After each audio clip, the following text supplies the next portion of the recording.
For my video essay, I want to talk about a well-known film that was directed in 1983 by John Landis.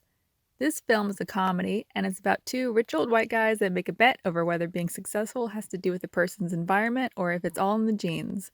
That's right, I'm talking about Trading Places.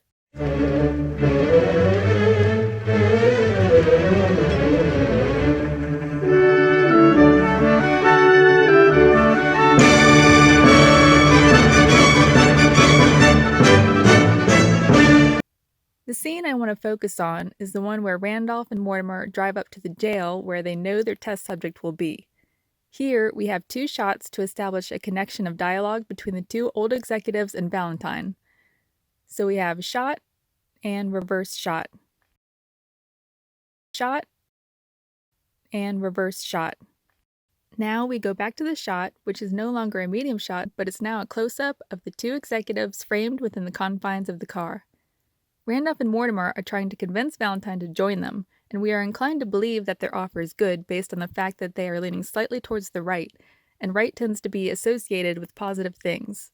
We then go back to the reversed medium shot of Valentine, which has the background in focus to establish his location. We know he's just gotten out of jail, and the griminess of the location behind him plus his position to the left of center helps paint his character in a negative light. And even though our focus is on him, we can still see movement in the background of people walking by. This creates visual interest even though the only thing happening in the scene is talking. Let's see what happens next.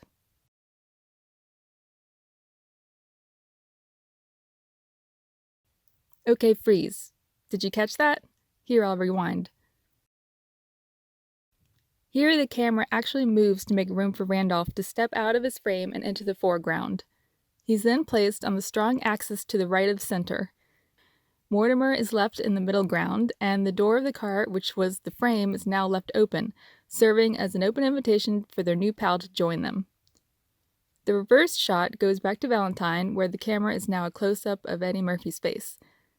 The close-up reveals to us that he is obviously skeptical of these two guys and isn't sure if he should go with them. The camera jumps back and forth between his face and the open invitation of Mortimer and Randolph. Because the camera holds on Valentine's face, we really get a sense of the character's doubt about the situation he's in, and with good reason, because it's a sketchy offer. But in the next frame, he ultimately decides that it's worth the risk and he gets in the car. Although his facial expression doesn't change, and we can tell that he's still skeptical about getting in. The dialogue then moves from a shot-reverse shot to a medium shot of all three characters. The shot feels tight and uncomfortable. It feels like we're scrunched in the car with the characters. The characters are strategically placed with Valentine in the center and Randolph and Mortimer on the ends.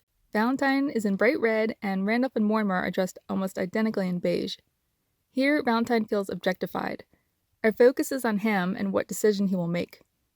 And if we skip ahead a little bit, we can actually see what Valentine is thinking when the camera takes Randolph and Mortimer out of the picture and zooms in on Valentine's face. He's literally weighing the pros and cons in this scene. His eyes dart around the car and we look where he's looking because the camera actually cuts to what he sees. Finally, the camera cuts back to the three characters, but this time the shot is at an angle instead of dead center, alerting us that a decision has been made. Valentine is no longer objectified because he's made up his mind about accepting the offer. Valentine, Randolph, and Mortimer even shake hands, unifying the frame where before there was complete separation. I absolutely love the editing of this movie. Trading Places is a great example of a film that utilizes symmetry, contrast, movement, and camera angles to make otherwise static dialogue feel dynamic, and that's why it's my pick for this week's video essay.